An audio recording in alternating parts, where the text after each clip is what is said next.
اگر کوئی شخص نبی کریم صلی اللہ علیہ وسلم کی زیارت کرنا چاہتا ہے، نبی کریم صلی اللہ علیہ وسلم کو خواب میں دیکھنا چاہتا ہے تو اس کا کیا طریقہ کار ہے؟ طریقہ بڑا آسان ہے، لیکن اس میں صرف 2 شرطیں ہیں۔ اگر آپ نے وہ 2 شرطیں مکمل کر لی تو انشاءاللہ آپ کو نبی کریم صلی اللہ علیہ وسلم کی زیارت نصیب ہوگی۔ سب سے پہلے کام آپ نے کیا کرنا ہے کہ ہر جمعے کی رات کو، روزانہ نہیں، ہر جمعے کی رات کو آپ نے 2 رکعت نماز نفل پڑھنی ہے، جس طرح عام بندے نفل پڑھتے ہیں۔ لیکن آپ نے کیا کرنا ہے کہ سبحانک اللہم و بحمدک یہ پڑھ لینا ہے، پھر سورہ فاتحہ پڑھنی ہے۔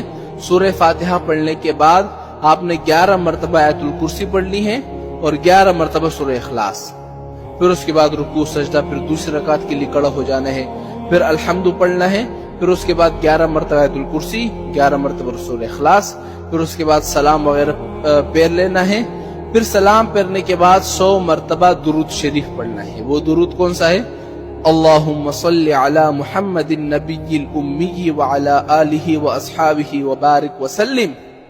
انشاءاللہ چند دن اگر آپ یہ عمل کریں گے نا، 1-2 ہفتے تک، ہفتے میں 1 مرتبہ جمعے کی رات آتی ہے، چند دن آپ یہ عمل کریں کہ انشاءاللہ آپ کو نبی کریم صلی اللہ علیہ وسلم کی زیارت نصیب ہوگی۔ لیکن اس میں اب 2 شرطیں ہیں۔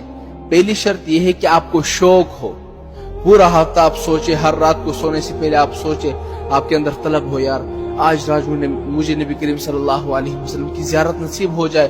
پہلی شرط یہ ہے۔ دوسری شرط یہ ہے کہ گناہوں سے بچتا رہے، پورا ہفتہ گناہوں سے بچتا رہے۔